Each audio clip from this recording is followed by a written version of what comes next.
my loves, Sister Boy here with LA Curly Girls, and I'm coming to you with another installment of Love Our Beautiful Curls. Today I want to talk about water, hydrating your curls.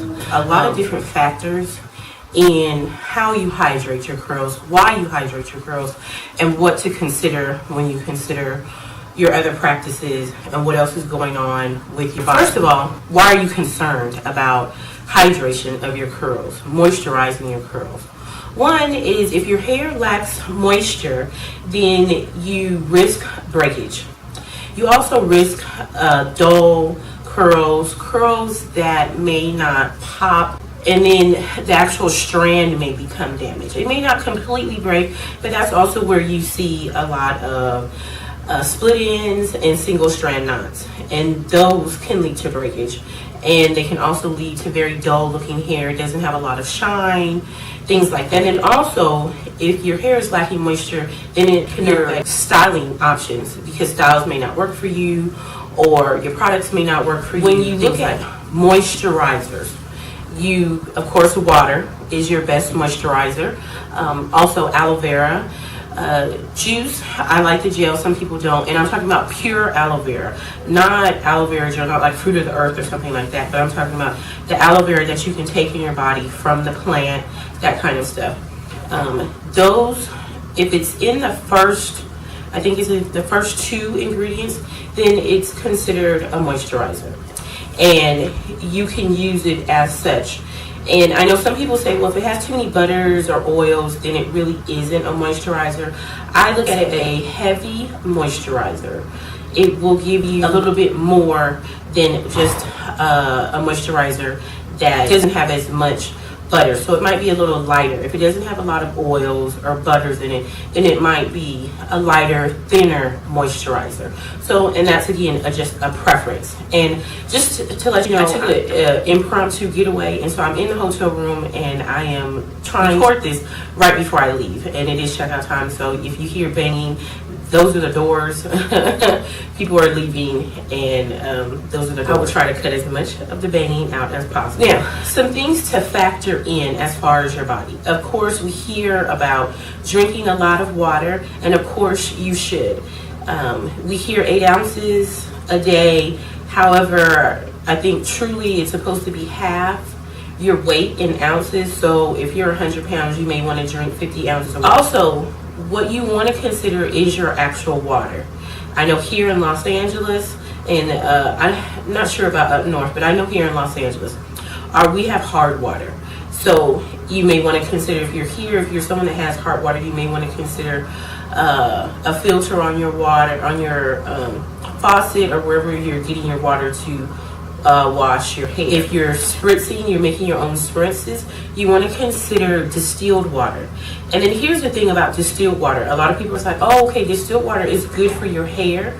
However, it's not that good for you to drink. You can drink it if you're doing a cleanse, but it shouldn't be the only water that you drink, because it's been processed and some of the minerals and vitamins and things like that have been taken out of it, the other stuff.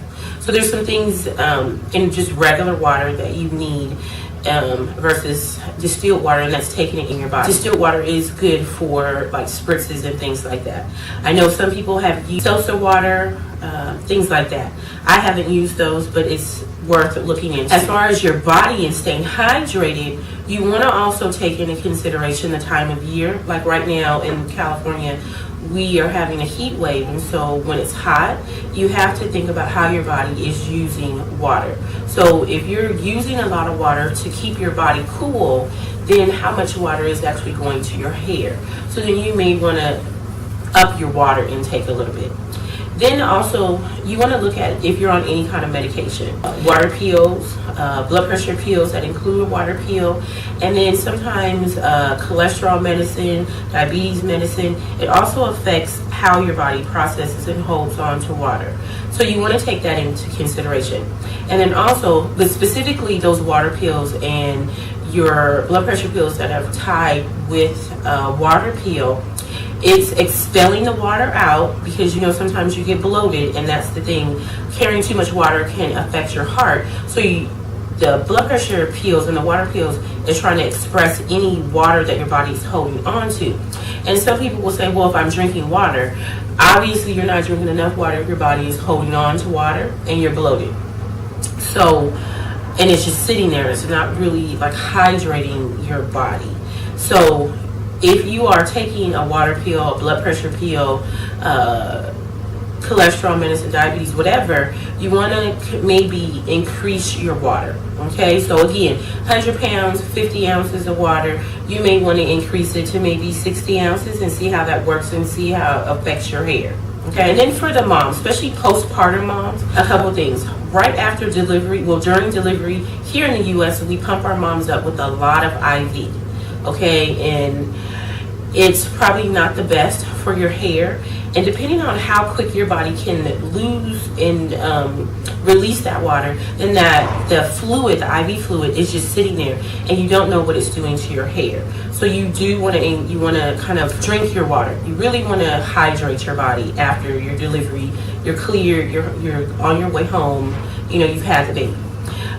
Especially if you go home and if you're like a week or 2 weeks out and you're still very bloated, you want to make sure that you are using your water. And then again, sometimes doctors will give you a water pill if you're holding on to too much water. So again, you're losing a lot of water, so you want to make sure you're hydrated.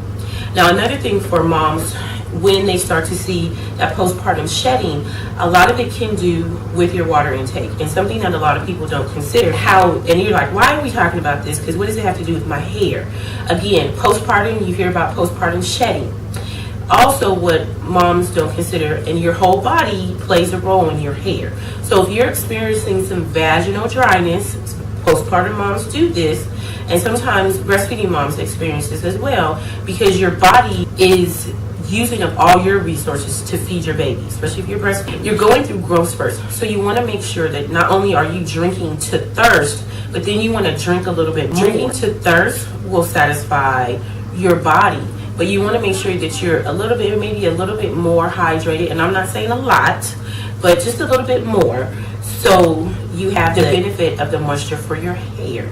Because again, if your body is pulling from your resources, so your fat and your water intake, to make sure that your milk has enough for your baby, then you will feel it.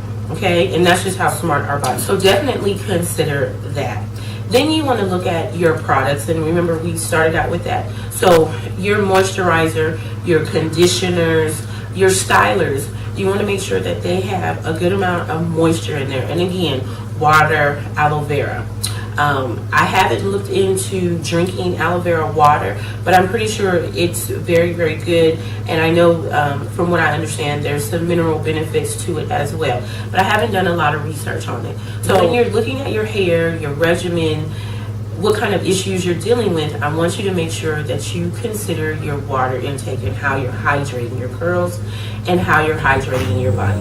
So I know that I tried to go through this really quick because I didn't want to have another long video. I wanted to get in and get out. So if you have any questions, definitely leave them in the description box. Make sure you're following LA Curly Girls on these social media streets. And I will be back, my loves. Stay beautifully curly.